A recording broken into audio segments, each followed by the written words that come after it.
आज महागठबंधन के आह्वान पर पूरे बिहार में बंदी का घोषणा किया गया था, जिस क्रम में आज दरभंगा में भी बंदी का पूरा असर देखने को मिला।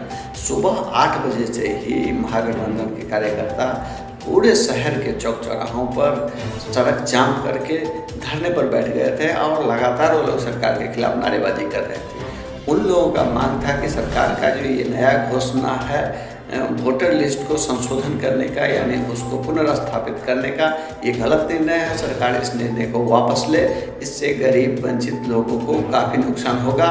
जिन लोगों के पास पूरी कागजात नहीं है उन लोगों का नाम वोटर लिस्ट से कट जाएगा और उनको सरकारी सुविधा जो भी मिल रही है, राशन हुआ या अन्य जो भी सुविधा है, वो सब बंद हो जाएगा, जिससे गरीब लोग काफ़ी परेशान हो जाएंगे। इसी मांग को लेकर आज महागठबंधन के कार्यकर्ता सुबह से ही सड़क पर उतरे थे और जगह जगह प्रदर्शन कर रहे थे।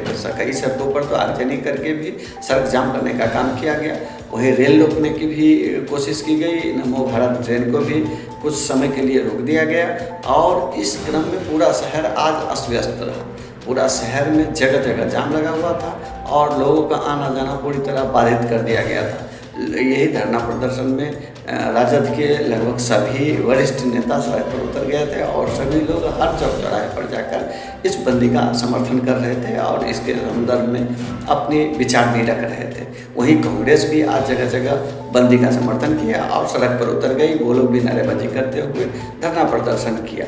इन्हीं के समर्थन के और जितने भी पार्टी है, वीआईपी पार्टी के भी कार्यकर्ता सड़क पर थे, वो लोग भी आज सड़क जाम करके प्रदर्शन कर रहे थे। इस क्रम में आज पूरा शहर लगभग अस्त व्यस्त रहा और लोग अपने यानी महागठबंधन अपनी मांगों के समर्थन में नारेबाजी करते रहे। ये क्रम लगभग दिन के 1 बजे तक चले। सुबह 8 बजे से लेकर 1 बजे तक पूरा शहर बंदी से जूझ रहा था। पूरे शहर में बंदी थी और महागठबंधन के सभी कार्यकर्ता सड़क पर थे। वहीं पुलिस प्रशासन भी इसको लेकर अलर्ट मोड में थी। जगह जगह पुलिस प्रशासन भरे हुए थे और वो इस बंदी पर निगरानी बनाई हुई थी ताकि किसी तरह की अनहोनी या अप्रिय घटना ना घटे, जिसको लेकर पुलिस प्रशासन भी पूरी तरह अलर्ट थी। और आगे आपको दिखाते हैं किस तरह की रही है बंदी और क्या कह रहे थे राजद के नेता। 30 साल में जब वो वोटर लिस्ट ठीक नहीं कर पाए तो ये 30 दिन के अंदर में कैसे ठीक कर लेंगे। सबसे बड़ा इल्जाम ये है कि वो जो बोल रहे हैं घुसपैठिया घुस गए हैं, तो 2024 में तो वही लोग थे।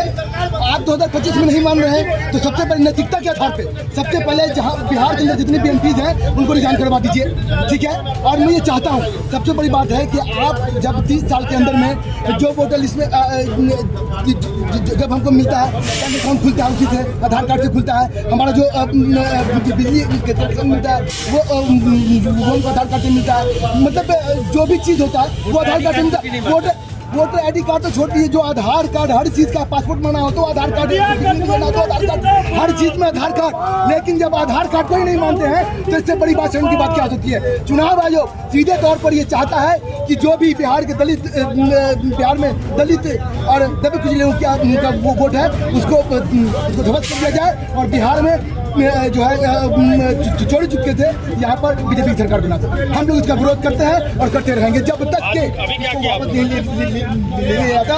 हम लोग महागठबंधन के लोग सड़क से स्वतंत्रता की लड़ाई लड़ते हैं। आज अभी हम लोगों ने रेल जाम किया है। रेल जाम करने के बाद हम लोग गिरफ्तारी होती है, उसके बाद हम लोग सीधे जाएंगे। अगर हम लोग गिरफ्तारी हो जाती है तो हम लोग 6 बजे शाम तक सड़क पर रहेंगे और सड़क भी जाम करने का काम करेंगे। मैं कहता है सारी बातें तो मैंने आपके समक्ष रख दी। मैं कुछ बात और ऐड करना चाहता हूँ। ये बिहार जो है एक एक्सपेरिमेंटल स्टेट कहीं ना कहीं इलेक्शन कमीशन ने बनाने का काम किया। पहले तो देश के अंदर नोटबंदी किया भारत सरकार ने।